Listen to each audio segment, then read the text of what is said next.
Hello students, welcome to all of you on my YouTube channel Shukla and company. Friends, आज हम start करने जा रहे हैं अपना अकाउंट्स का अगला टॉपिक BHO बीकॉम एंट्रेंस का। जो आज का भी टॉपिक टोटल थ्योरी बेस्ड है, जैसे last class capital and revenue का था वैसे आज का भी है। ये भी इम्पोर्टेंट चैप्टर है बेटा आपके लिए कि ये चैप्टर क्या है कि प्रोविजन एंड रिजर्व्स का। क्लास 11 में आप इसको पढ़ चुके हो, टोटल थ्योरी बेस्ड है लेकिन बहुत ही ज्यादा इंपॉर्टेंट है। तो देखते हैं कि प्रोविजन क्या होता है बेटा, प्रावधान। रिजर्व क्या होता है, संचय। क्लास स्टार्ट करें, एक चीज और ध्यान देना बेटा, जो नए स्टूडेंट्स जुड़े हुए हैं वो बाकी अपने फ्रेंड्स को भी इन्फॉर्म कर दे, प्लस पिछली क्लासेस जो प्ले लिस्ट में है उसको देखते रहें कि अगर कहीं पे आप लोग को कंफ्यूजन हो रहा है आप पूछ सकते हो। तो हम आते हैं अपने आज के टॉपिक पे, प्रोविजंस मीन्स प्रावधान। तो देखते हैं प्रोविजंस होता क्या है। पहले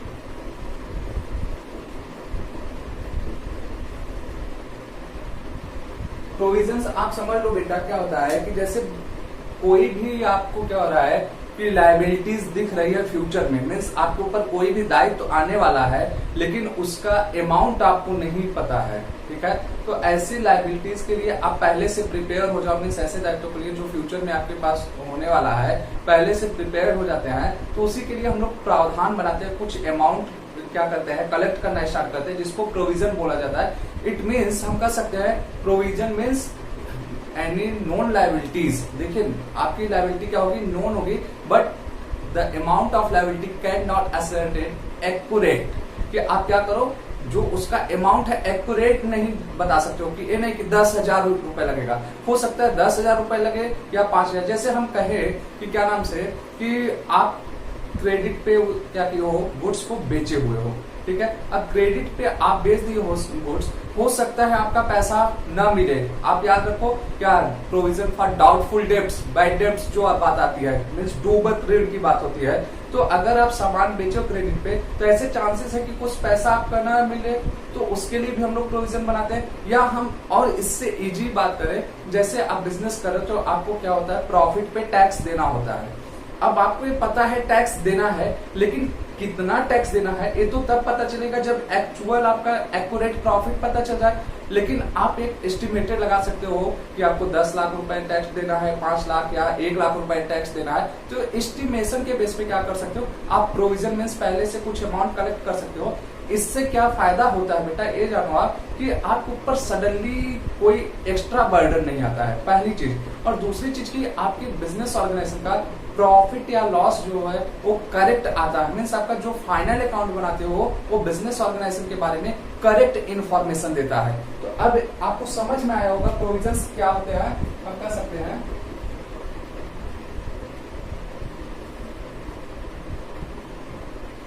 it is non liability. Provision क्या है, नॉन लायबिलिटी है बेटा आपकी, मीन्स आपको पता है इसके बारे में बट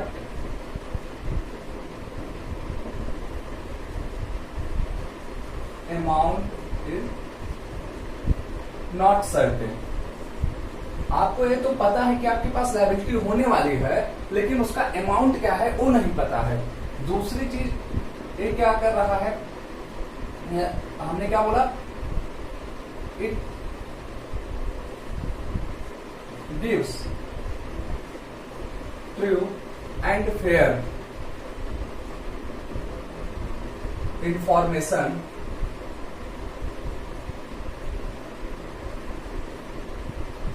about business organization। ये आपके बिजनेस ऑर्गेनाइजेशन के बारे में एकदम करेक्ट इंफॉर्मेशन देता है। प्रोविजन अगर आप बना रहे हो, नहीं बना रहे हो, तो आपका हो सकता है कि जो प्रॉफिट आ रहा है एक्स्ट्रा आएगा, आपके ऊपर टैक्स का बर्डन बढ़ेगा, बहुत सारी चीजें हो जाती है। उसके बाद देखो बेटा कि एक प्रोविजन क्या होता है, एक तरीके से आप कह सकते हैं charge against profit, means provision की वजह से आपके फर्म में लॉस हो सकता है, क्योंकि हम कहें क्या, लायबिलिटीज हमारी नोन है, हमें पता है, तो उसके लिए तो हम पहले से प्रिपेयर करेंगे अपने आप को। और ऐसे होने की वजह से आपका प्रॉफिट एंड लॉस अकाउंट में हो सकता है लॉस आ जाए, मीन्स प्रोविजन आपका एक तरीके से कह सकते हो लॉफुल है कि क्या कि कानून आपको परमिशन दे रहा है कि आप बना सकते हो। हो प्रोविजन को, ठीक। तो इसको आप ये भी कर सकते हो, पूछा जाता है तो ये कर सकते हो, it is charge against profit. मतलब बेटा कि प्रोविजन की वजह से आपके क्या हो सकते हैं, लॉस हो सकते हैं, ठीक। अब बात करते हैं कि फॉर एग्जाम्पल देखो बहुत सारे लोग होते हैं मिस यूज करने लगते हैं इस चीज का कि प्रोविजन जैसे क्या है कि बनाना आपके लिए जरूरी है कि आप अपने लाइबिलिटीज के लिए फ्यूचर में जो लाइबिलिटीज होने वाली लेकिन अमाउंट नहीं पता है। लेकिन अब बहुत से लोग फ्रॉड करने के चक्कर में कि उनकी टैक्स लाइबिलिटी कम हो जाए, वो क्या करते हैं जानबूझकर एक्स्ट्रा अमाउंट का प्रोविजन बनाने लगते हैं। जैसे उनको पता है कि चलो 1 लाख या 1.5 लाख रुपए तक की मेरे ऊपर लाइबिलिटीज आएगी, लेकिन वो कर क्या रहे 10 लाख का प्रोविजन बना दे, 5 लाख का। तो ऐसे केसेस में कंसिक्वेंसेज में आप फंस सकते हो बेटा, आपके ऊपर पेनाल्टी लगा सकती है गवर्नमेंट। तो ऐसा नहीं करना कि कभी भी आप एक क्या करो एस्टिमेटेड अमाउंट, नियर अबाउट, अगर जो भी है हल्का फुल्का फ्लक्चुएशन चल सकता है, लेकिन आप बहुत ज्यादा फ्लक्चुएशन ला दो तो ऐसा नहीं हो सकता है। ऐसा वो लोग करते हैं जो फ्रॉड करने के चक्कर में मीन्स अपने प्रॉफिट को क्या कर दे कि मिनिमाइज कर दे, बिजनेस ऑर्गेनाइजेशन का ट्रू एंड फेयर पोजीशन नहीं बताना चाह रहे, वो चीजें। अब बात आती है कौन कौन सी चीजों की प्रोविजन हम इसके बनाने से हम बताए कि आपके क्या फायदे होने वाले, कौन कौन सी चीजों का प्रोविजन बेसिकली बनाते हैं। तो आप जरा सा रिकॉल करोगे फाइनल अकाउंट क्लास 11 का, तो आप देखे होगे क्या आपका है। सबसे पहले आप देख सकते हो प्रोविजन फॉर डेप्रिसिएशन, आप जो डेप्रिसिएशन लगाते हो उसके लिए प्रोविजन बना सकते हो। दूसरा प्रोविजन फॉर डेटर्स, या इसी को कह सकते हो डाउटफुल डेब्ट्स, डाउटफुल डेब्ट्स।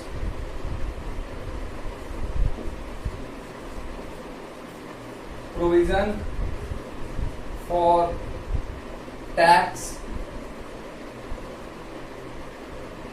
फिर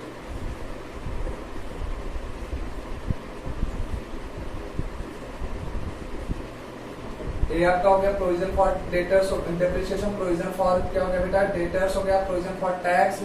और आप इसी तरीके से कर सकते हो प्रोविजन की और कोई भी हम कर सकते हैं, प्रोविजन फॉर अदर लाइबिलिटीज। यहाँ पे मेरा एक जनरल हो गया बेटा कि अदर लाइबिलिटीज डालने का मतलब कि कोई भी ऐसी लाइबिलिटीज आपकी जो है कि आपको लग रहा है कि फ्यूचर में होगा, मीन सर्टेन है, बट आप उसका अमाउंट एक्यूरेट नहीं आइडेंटिफाई कर पा रहे हो, तो सारे आ जाएंगे कि आप बहुत सारे पढ़े हो क्या नाम से क्लास 11 में, ठीक है। तो ये हुआ बेटा हमारा प्रोविजन का बात, ठीक। प्रोविजन आपको पता है कि मेन चीजें हमें ये 3 पॉइंट्स आप याद रखेंगे, ठीक है। और एक पूछा जाता है कि जैसे प्रोविजन फॉर डेप्रिसिएशन क्या है, तो वो भी आप बता सकते हो कि चार्ज अगेंस्ट प्रॉफिट है, ठीक। अब हम आते हैं दूसरा कॉन्सेप्ट जो है मेरा रिजर्व, मीन संचय जिसको बोलते हैं। रिजर्व क्या होता है,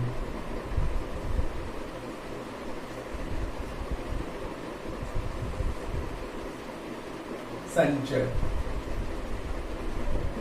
रिजर्व एक तरीके से कह सकते हो बेटा आपके प्रॉफिट का एक पार्ट होता है कि जिसको आप क्या करते हो अपने बिजनेस ऑर्गेनाइजेशन की फाइनेंशियल स्ट्रेंथ मजबूत करने के लिए या फाइनेंशियल पोजीशन को मजबूत करने के लिए बनाते हो कि आपके बिजनेस ऑर्गेनाइजेशन में बहुत सारे खर्चे ऐसे होते हैं कि जो आपको क्या होते हैं पता नहीं होते हैं, ठीक है। और बहुत सारी लाइबिलिटीज होती हैं जो पता नहीं होती हैं, तो उन चीजों के लिए means unknown liabilities, unknown amount. यहाँ पे देखो लाइबिलिटीज आपकी नोन थी तो इसलिए प्रावधान किया गया। यहाँ पे हम क्या बोल रहे हैं कि लाइबिलिटीज भी आपकी अननोन है और अमाउंट भी अननोन है, तो ऐसी चीजों को क्या करते हैं हम प्रॉफिट का एक पार्ट उठा के रख देते हैं कि मीन्स कह सकते हो कि प्रॉफिट के एक पार्ट को हम एज ए रिजर्व ट्रीट करते हैं, बचा के रखे रहते हैं फ्यूचर में जो हमारी अननोन लाइबिलिटीज है, अननोन अमाउंट है, तो उसके लिए। तो उससे क्या होता है कि बेटा बिजनेस ऑर्गेनाइजेशन पे कभी क्या होगा कि सडन फाइनेंशियल बर्डन नहीं पड़ने वाला है। फाइनेंशियल बर्डन से बचने के लिए क्या करते हैं हम रिजर्व बनाते हैं। जैसे फॉर एग्जांपल हम आपको इसका एकदम नॉर्मल सा एग्जांपल बता रहे हैं, पापा आपके सैलरी पा रहे हैं हर महीने, ठीक है। अब क्या हुआ कि आपका स्कूल का फीस है हर महीने देना है, पापा को पता है कि स्कूल के फीस हर महीने देने हैं आपके, तो सैलरी मान लो 50,000 रुपए पाए, आपका स्कूल का फीस हम कह रहे हैं कि चलो 10,000 रुपए है, अगर किसी मंथ्स में आपका क्या हुआ कि कोई एक्टिविटीज हो गई स्कूल में स्पोर्ट्स, तो उसका एक्स्ट्रा कैरिकुलम का आपका फीस लग जाता है। तो हम कहे चलो 10,000 रुपए वो क्या किए कि आपको हर महीने देते जा रहे हैं, और आप फ्यूचर प्लान कर रहे हो कि कहीं अच्छे कॉलेज से स्टडी करने के लिए, तो पापा की पता कि अगले साल भी बेटा क्या कहीं अच्छे कॉलेज में जाएगा, वहां फीस लगेगा, लेकिन कितनी फीस लगेगी वो एक्चुअल नहीं पता हमको। तो इस फीस के लिए जो वो अमाउंट अपने सैलरी से निकाल रहे हैं वो क्या होगा, प्रोविजन कहलाएगा, प्रावधान कहलाएगा। मीन्स उनको लाइबिलिटीज तो पता है फ्यूचर में पे करना है, लेकिन ये नहीं पता है कि एग्जैक्ट कितना अमाउंट पे होगा। ठीक, ये आपका क्या हो गया, प्रोविजंस। अब रिजर्व की बात करते हैं। आपके पापा का 50,000 रुपए सैलरी था, मान लीजिए 10,000 रुपए को क्या किया आपके फीस के लिए अलग कर दिया। साथ ही साथ उन्होंने क्या किया, 5,000 रुपए घर में मम्मी को दे दिए कि लो 5,000 रुपए रख दो, मान लो कभी कोई इमरजेंसी आ गई। कभी कोई इमरजेंसी मतलब कि जैसे किसी की तबीयत खराब हो गई। अब क्या तबीयत खराब होना आपको पता है, नहीं पता, लेकिन एक तरीके से कह सकते हो सकता है ऐसा हो जाए। क्या तबीयत खराब होने के बाद मीन्स जब आप इल हो जाओ, बीमार हो गए, कितना अमाउंट लगेगा आपको पता है, नहीं पता है। तो वो क्या होगा, तो उसके लिए जब पैसा रखा जाएगा ऐसे अनसर्टेन लायबिलिटीज, अनसर्टेन अमाउंट के लिए, तो उसको रिजर्व कहलाएगा। और देखो बेटा, जो रिजर्व आपका क्रिएट होता है वो प्रॉफिट का एक पार्ट है। मीन्स अगर मान लो पापा के पास सारी लायबिलिटीज को, सारे एक्सपेंसेस को करने के बाद पैसा बचे ही ना, तो इसके लिए नहीं रख सकते मेडिकल के लिए। ठीक है, तो ऐसी चीजें। अब यहाँ पे आते हैं, अब उम्मीद करते हैं आपको समझ में आ जाएगा रिजर्व क्या होता है। It is created out of profit or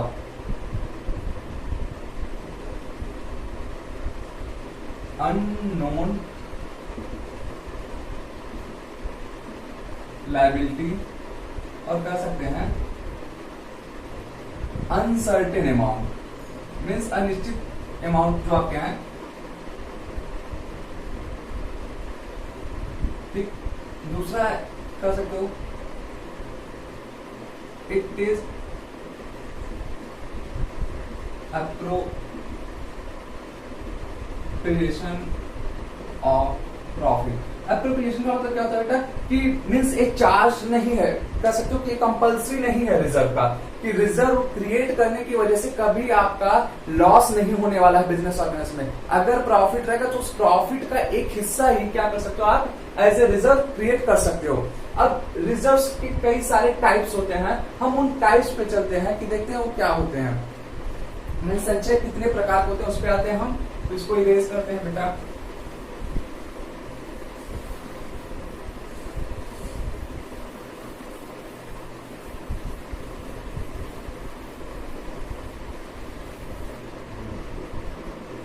अब देखिए रिजर्व्स मींस आपके संचय जो है वो कितने प्रकार के होते हैं।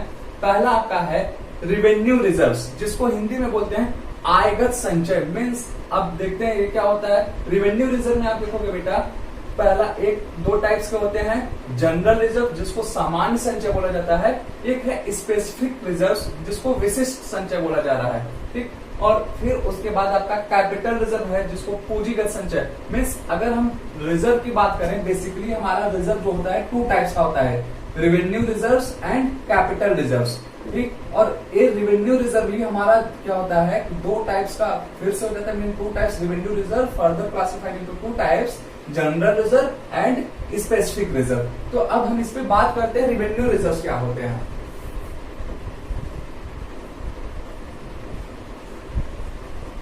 रेवेन्यू रिजर्व्स मीन्स इसको कह सकते हैं आयगत संचय। अभी देखो बेटा रिजर्व्स की मीनिंग आपको क्लियर हो चुकी है। अब रेवेन्यू रिजर्व्स का मतलब आप ये समझो कि जो बिजनेस ऑर्गेनाइजेशन के डे टू डे ऑपरेशन की वजह से प्रॉफिट होता है, उस प्रॉफिट से बनाया गया रिजर्व रेवेन्यू रिजर्व कहलाता है। बस इतनी सी बात है। मीन्स कह सकते हैं the reserve which is created by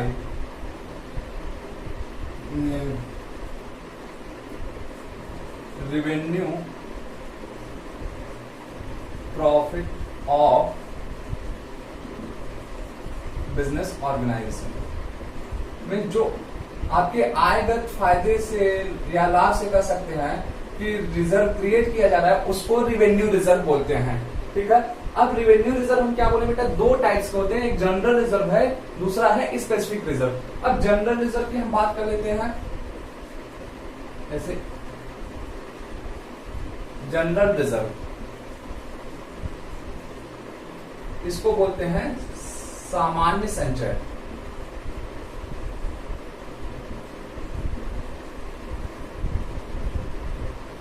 अब इसके लिए आते हैं फिर से हम एग्जांपल पे। जनरल रिजर्व वो रिजर्व होते हैं बेटा जिसका अमाउंट आप किसी भी पर्पस के लिए यूज कर सकते हो। मीन्स कोई भी ऐसी फ्यूचर में लायबिलिटी है जो आपको अननोन थी, अननोन अमाउंट था, उसके लिए यूज कर सकते हो। फॉर एग्जाम्पल जैसे हम बोलेंगे, अभी पापा का एग्जाम्पल लिए थे, पापा की सैलरी मिली तो मम्मी को क्या कर रहे हैं कि 10,000 रुपए दे दिए, कहे ये लो रख लो, घर के जो भी खर्चे होंगे उसके लिए यूज कर सकती हो तुम। अब घर के जो भी खर्चे होंगे, फॉर एग्जांपल कल को आपको मान लीजिए कहीं पार्टी करने जाना है तो गए मम्मी से, मम्मी पैसा दे दो पार्टी करने जाना, तो मम्मी उस 10,000 में से 1,000 रुपए आपको दे दी। फिर क्या हुआ कि बहन को मान लो बुक वगैरह चाहिए, घर में है तो बहन गई, मम्मी हमें बुक लेना है, मम्मी वहां से उठाकर पैसा दे दी, ले जाओ बेटा ठीक है इससे बुक खरीद लो। फिर मम्मी को कुछ अपना पर्सनल नीड्स है, मीन्स ऐसा पैसा जो रिजर्व क्रिएट किया गया जिसको कोई भी यूटिलाइज, किसी भी पर्पस के लिए यूटिलाइज किया जाए, वो क्या होगा आपका जनरल रिजर्व कहा जाएगा, सामान्य रिजर्व। ठीक, तो अब इसको देख लेते हैं।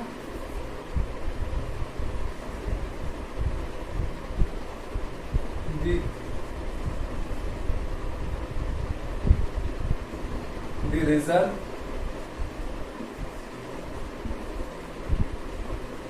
which can be used for any liability।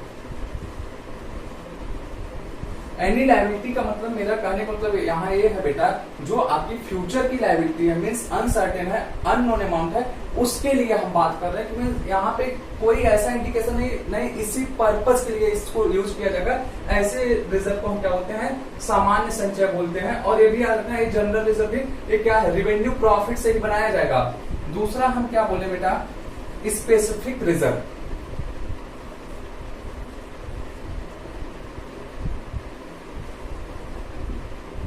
Specific reserve इसको बोलते हैं विशिष्ट संचय।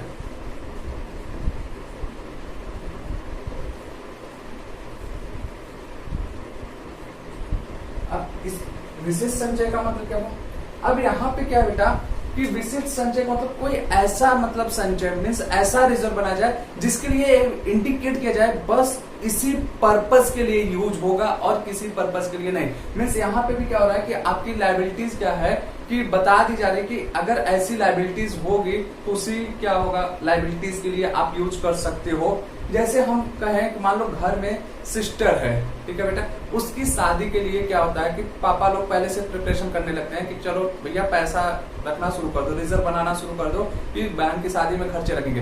तो अब वहां जो पैसा रखा जा रहा है मीन्स बहन की शादी के लिए बनाया जा रहा है, वो भी क्या होगा, पापा की सैलरी का सरप्लस अमाउंट होगा। मीन्स उसकी वजह से पापा को लॉस कभी नहीं जाएगा, पापा के पास जब एक्स्ट्रा होगा कि ऐसा हम इसलिए बोले क्योंकि हम बोले कि रिजर्व जो होते हैं वो प्रॉफिट का पार्ट होते हैं। यहाँ पे कंफ्यूज मत हो जाइएगा कि नहीं बहन की शादी तो ये प्रोविजन में आ जाएगा क्योंकि ये तो नॉन लायबिलिटीज है, अनसर्टेन अमाउंट नहीं, कि बहन की शादी बेटा आपका रिजर्व में आएगा अगर उसके लिए बनाया जा रहा है।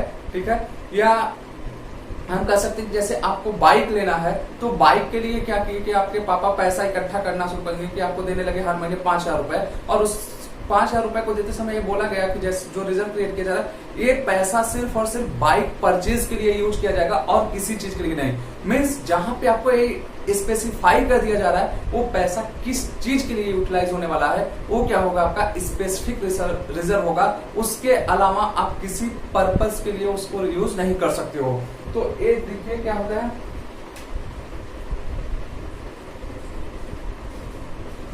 The reserve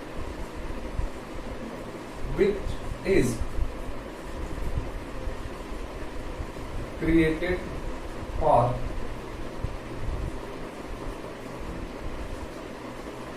specific purpose means किसी निश्चित उद्देश्य के लिए जो रिजर्व क्रिएट कर रहे हो वो आपका क्या होगा, स्पेसिफिक रिजर्व कहलाएगा, या विशिष्ट संचय जिसको कर सकते हो। और इसके बाद क्या कर सकते हो,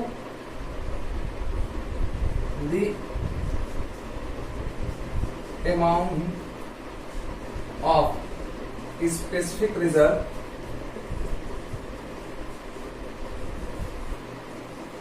should be used for that purpose। कहने का मतलब कि वो स्पेसिफिक रिजर्व का अमाउंट उसी पर्पस के लिए यूज किया जाएगा जिसके लिए वो क्रिएट किया गया था। अब इसके कौन कौन से एग्जांपल हो सकते हैं उसको हम आते हैं बेटा बात कर लेते हैं। स्पेसिफिक रिजर्व कौन कौन से आपके होते हैं, जैसे हम बात करते हैं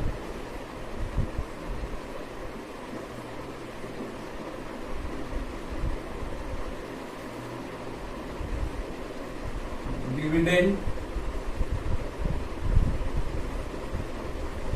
इक्वलाइजेशन फंड। ये क्या होता है सर, डिविडेंड इक्वलाइजेशन फंड।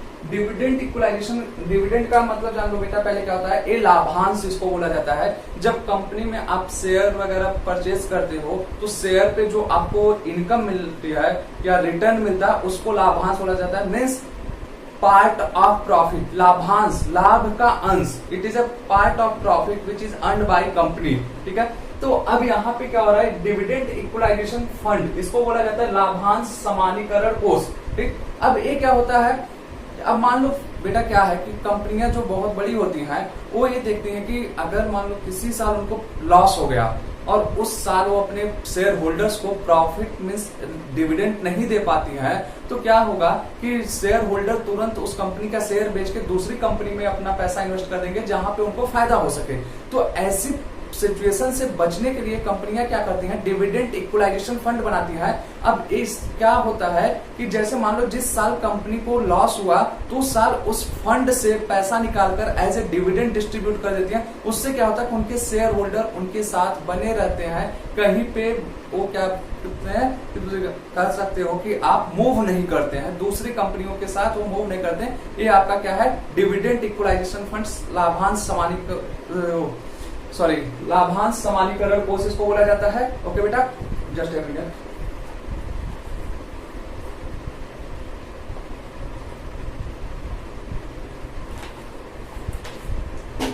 अब देखो एक डिविडेंड इक्वलाइजेशन फंड के लिए जो अमाउंट बनेगा बेटा वो केवल और केवल उस लाभांश के लिए ही मीन्स लाभांश डिविडेंड के लिए ही यूज किया जाएगा और किसी अदर पर्पस के लिए नहीं यूज किया जाने वाला।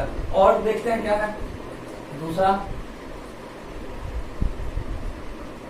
आप लोग सब पढ़े हो, बस रिकॉल करने की जरूरत है। Workman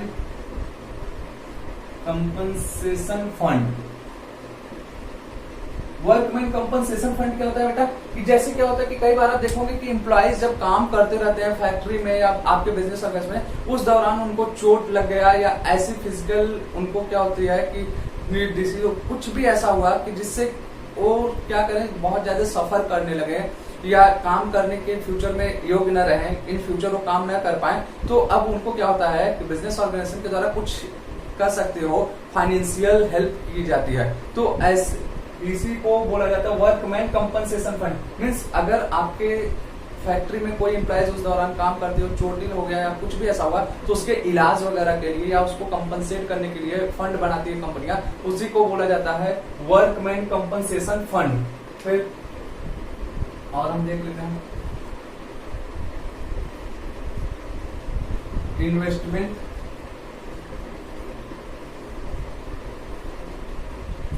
fluctuation fund. अब इन्वेस्टमेंट फ्लक्चुएशन फंड क्या होता है बेटा, ये देख लेते हैं।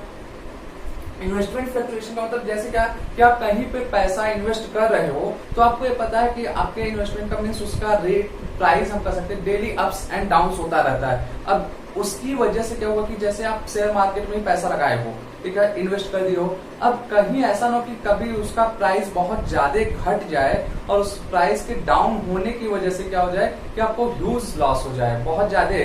तो उससे बचने के लिए क्या होता है, इन्वेस्टमेंट फ्लक्चुएशन फंड। फ्लक्चुएशन का मतलब होता है बेटा अप्स एंड डाउन्स, कि इन्वेस्टमेंट आपका जो विनियोग कर या कह सकते हो कि आप कहीं पे पैसा लगाए हो उसमें अगर फ्लक्चुएट हो रहा है बहुत ज्यादा और उसकी वजह से आपको लॉस ना होने पाए, उससे बचने के लिए क्या करते हैं, इन्वेस्टमेंट फ्लक्चुएशन फंड बनाते हैं। इसी तरीके से बेटा कोई भी ऐसा रिजर्व आप कह सकते हो बना रहे हो जो उस पर्पस के लिए केवल यूज किया जाएगा, उसको हम कह सकते हैं स्पेसिफिक रिजर्व होगा। ओके, नेक्स्ट पे हम मूव करते हैं क्या, कैपिटल रिजर्व।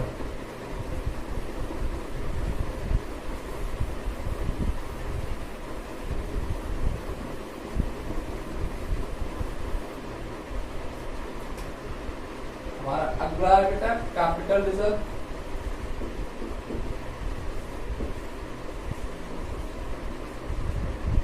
जिसको बोलते हैं पूंजीगत संचय। कैपिटल रिजर्व आप ये जान जाओ बेटा एकदम आसान लैंग्वेज में कि कैपिटल प्रॉफिट से बनाया गया कोई भी रिजर्व कैपिटल रिजर्व कहलाता है। अब सर कैपिटल प्रॉफिट क्या होता है? अब कैपिटल प्रॉफिट वो होता है कि मतलब कोई भी फिक्स्ड एसेट्स वगैरह के सेल की वजह से जो आपको प्रॉफिट होता है, मीन्स हम कर सकते हैं कैपिटल नेचर का प्रॉफिट। अभी पिछली क्लास हम पढ़ाए थे कैपिटल एंड रेवेन्यू अकाउंट्स का, उसमें एकदम क्लियरिफाई किए थे कि कैपिटल प्रॉफिट क्या होती है। ठीक, तो अब कैपिटल प्रॉफिट से बनाया गया means reserves which is created out of capital profit is known as capital reserve। Means पूंजीगत लाभ से बनाया गया संचय पूंजीगत संचय कहलाता है। The reserve which is created out of capital profit is known as capital reserve. Means जो पूंजीगत लाभ से बनाया गया संचय है उसको हम क्या बोलेंगे, पूंजीगत संचय बोलेंगे। अब ये तो आपको क्लियर हो गया बेटा कि पूंजीगत लाभ क्या होते हैं। अब इनका यूटिलाइजेशन भी याद रखना आप कि जो पूंजीगत हानियां होती हैं उन्हीं को क्या कर सकते हैं, राइट ऑफ करने के लिए आप कैपिटल रिजर्व का यूज कर सकते हो। मीन्स कैपिटल रिजर्व को यूज करने का आपका टर्म्स एंड कंडीशन यह है कि आप इसको नॉर्मली अदर चीजों के लिए नहीं यूज कर सकते, क्योंकि अदर चीजों के लिए हमारे पास जनरल रिजर्व और स्पेसिफिक रिजर्व है। तो कैपिटल रिजर्व जैसे अब अदर क्या कैपिटल क्या हम बोले कि जो कैपिटल लॉस है, कैपिटल लॉस क्या हम कर सकते हैं, प्रीलिमिनरी एक्सपेंसेस जो है बेटा कि मीन्स जो बिजनेस ऑर्गेनाइजेशन को फॉर्म करते समय आपको एक्सपेंस करना पड़ा, या discount on issue of share और डिवेंचर, ये आपके कैपिटल नेचर के प्रॉफिट है। तो इन सब को राइट ऑफ करने के लिए या आप कर सकते हो एडवर्टीजमेंट एक्सपेंसेस को राइट ऑफ करने के लिए, ऐसी चीजों के लिए जो है कि हम मीन्स हम इन शॉर्ट बोले कैपिटल लॉस को राइट ऑफ करने के लिए आपका कैपिटल रिजर्व यूज किया जा सकता है। ठीक, ओके, अब चलते हैं नेक्स्ट हमारा जो इस क्लास का लास्ट टॉपिक है बेटा। इससे एकदम क्लियर मतलब कर सकते हैं हम, डायरेक्ट क्वेश्चन आता है। यहाँ पे आपको दिमाग बहुत ज्यादा लगाने की जरूरत नहीं, थ्योरी पढ़ लोगे सीधे सीधे आपका क्वेश्चन कंप्लीट हो जाएगा, कहीं पे आपको कोई भी वो नहीं होने वाला डाउट्स। तो नेक्स्ट आपका है बेटा सीक्रेट रिजर्व्स, जिसको आप बोलते हैं गुप्त संचय। गुप्त संचय ज्यादातर घर में मम्मी लोग करती हैं बेटा, कि पता नहीं चलता है लेकिन ऐसे ऐसे जगहों पे पैसा छिपा के रखती हैं कि जब आपको इमरजेंसी पड़ता है तब वो तिजोरियां खुलती हैं। नोटबंदी के टाइम आप लोग याद करो कि कहां कहां से मम्मी लोग पैसा निकाल के दी थी पापा को, ले जाइए नोट चेंज करा के लाइए। तो ऐसे अब इसी तरीके से हमारा बिजनेस ऑर्गेनाइजेशन में भी क्या होता है, सीक्रेट रिजर्व होता है बेटा, कि मीन्स जो एक्चुअल में आपको पता नहीं चलेगा, आपको पता नहीं चल पाएगा कि हाँ रिजर्व क्रिएट किया गया है, बट रिजर्व होता है। कि एक क्यों होता है, एक क्या होता है कि आप एक तरीके से कर सकते हो फ्रॉड है। और सेक्रेट रिजर्व तुरंत आप जान जाओ कि जब हम बोले गुप्त संचय कि जो आपको पता ही नहीं चल पा रहा है, तो जान जाओ अकाउंटिंग प्रिंसिपल का वायलेशन है। कौन सा अकाउंटिंग प्रिंसिपल? माइंड में तुरंत आना चाहिए, फुल डिस्क्लोजर। फुल डिस्क्लोजर का क्या है? वायलेशन है। फुल डिस्क्लोजर क्या बोलता था बेटा? Each and everything should be disclose. लेकिन यहाँ हम क्या कर रहे हैं? चोरी से रिजर्व बना रहे हैं, चोरी छिपे से। अब एक ऐसे बन सकता है वो हम देखते हैं यहाँ पे, इसके बारे में जान रहे हैं।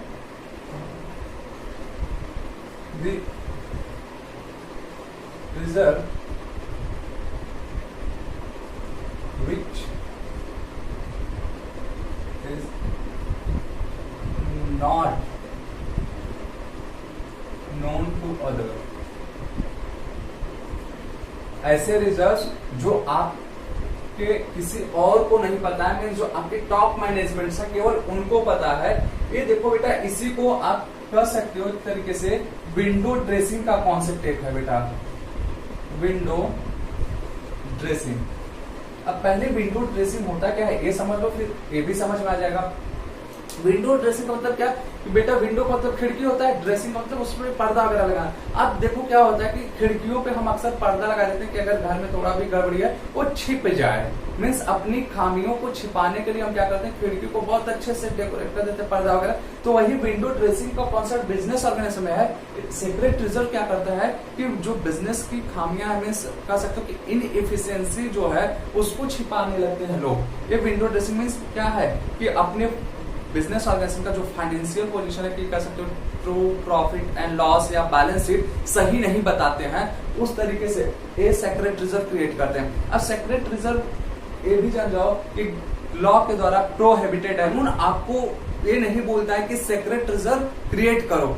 अब इसका और क्या लॉस होने वाला है देखते हैं हम कि मिसमैनेजमेंट या हम कह सकते हैं इसी को inefficiency of employees, inefficiency of employees. अब ये क्या होता है समझने के लिए पहले हम आपको बताते हैं कि ऐसा क्यों होता है। अब देखो बेटा कि ये सेक्रेट रिजर्व जो आप क्रिएट करते हो, कैसे क्रिएट करोगे? आप क्या करो कि जो आपके एक्सपेंसेस हैं उसको इंक्रीज कर दो, पहला चीज। दूसरा कि आप अपने इनकम्स को कम करो, means profit and loss account के डेबिट आइटम्स आप इंक्रीज करो अमाउंट, और प्रॉफिट एंड लॉस अकाउंट के क्रेडिट आइटम को या हमका ट्रेडिंग अकाउंट का कि क्रेडिट का अमाउंट को डिक्रीज कर दो। दूसरी, अब नेक्स्ट कि आप अपने एसेट्स की वैल्यूज को कम कर दो, लायबिलिटीज की वैल्यूज को बढ़ा दो। फिर जो आपके प्रोविजंस वगैरह हैं उनको, अभी हमने बात किया प्रोविजन फॉर टैक्सेशन वगैरह का, उनके भी अमाउंट क्या करो आप इंक्रीज करो। कहने का मतलब इन शॉर्ट कि आप अपने एक्सपेंसेस या लायबिलिटीज को इंक्रीज कर दो और क्या करो कि अपने जो इनकम्स है या एसेट्स है उनकी वैल्यूज को कम कर दो, तो उससे आपका सेक्रेट रिजर्व क्रिएट हो जाएगा। अब उससे मिसमैनेजमेंट या इनएफिशिएंसी कैसे आएगा? अब देखो बेटा कि जब आप ऐसा करोगे आपके एम्प्लॉइज को पता चलेगा कि आप फ्रॉड वाला काम कर रहे हो, तो क्या करेंगे कि वहां से हो सकता है एक्सपेंसेस जो आप बढ़ा रहे हो वो सच में एक्चुअल में बढ़ा दें, मीन्स कैश को चोरी करने लगे कि आपके कैश, हमने बोला कि एसेट्स को कम करना है तो कैश भी आपका एसेट्स आता है, कैश कम दिखाने के चक्कर में और उठा लिए गए कैश और आप उनके ऊपर केस भी नहीं कर पाओगे क्योंकि ये आप क्या कर रहे हो, सेक्रेटली कर रहे हो चोरी। अब देखो कुछ ऐसे केसेस हैं बेटा कि जहां पे सेक्रेट रिजर्व आप क्रिएट कर सकते हो, मीन्स अगर आपका ऑब्जेक्टिव जो है वो सही हो तो वहां पे आप कर सकते हो। कैसा मतलब कि इन केस ऑफ कि आप क्या करना चाहते हो, अपने बिजनेस को एक्सपेंड करना चाहते हो, उस बिजनेस का ग्रोथ करना चाहते हो, उसके लिए आप कोई ऐसा रिजर्व क्रिएट कर सकते हो। मीन्स फ्यूचर में आप कोई ऐसी पॉलिसी लाने वाले हो तो अब ऐसा क्यों आप कर सकते हो, ये जानो कि अगर आप सोचो कि ओपनली करोगे तो होगा क्या प्रॉब्लम कि जो आपके कंपटीटर्स हैं उनको पता चल जाएगा। तो ऐसे चीज में कंपटीटर्स को ना पता चले तो ये आप सेक्रेट रिजर्व क्रिएट कर सकते हो, लेकिन हम फिर से कहेंगे लॉ के द्वारा प्रोहिबिटेड है, मना किया गया है कि आप सेक्रेट रिजर्व नहीं क्रिएट कर सकते हो। मेनली इससे क्या होता है कि आप अपने टैक्स बर्डन जो होते हैं या अपने क्या कर सकते हो, एम्प्लॉइज को गुमराह करो या जनरल पब्लिक को गुमराह कर सकते हो। तो इसलिए ये सेक्रेट रिजर्व क्या है कि आपका सही नहीं है, या हम कह सकते हैं कि ये आपके बिजनेस की गुडविल पे इनवर्स इफेक्ट, मीन्स हम कह सकते हैं कि बुरा प्रभाव डालेगा सेक्रेट रिजर्व अगर आप क्रिएट करते हो बेटा। तो आज की क्लास हम यहीं पे करते हैं।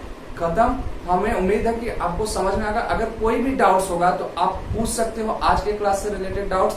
जो भी नए बच्चे ऐड हो रहे हैं वो पिछली क्लासेस को देखते जाएं, और जो भी अभी आपके फ्रेंड हो बेटा उनको भी ऐड कराओ जल्द से जल्द, वो अपनी पढ़ाई पूरी कर सके। यहाँ पे कोई चार्ज आपसे नहीं लिया जा रहा है, इसलिए अधिक से अधिक लोग अपनी स्टडीज को कंटिन्यू रखें। Thank you, good luck.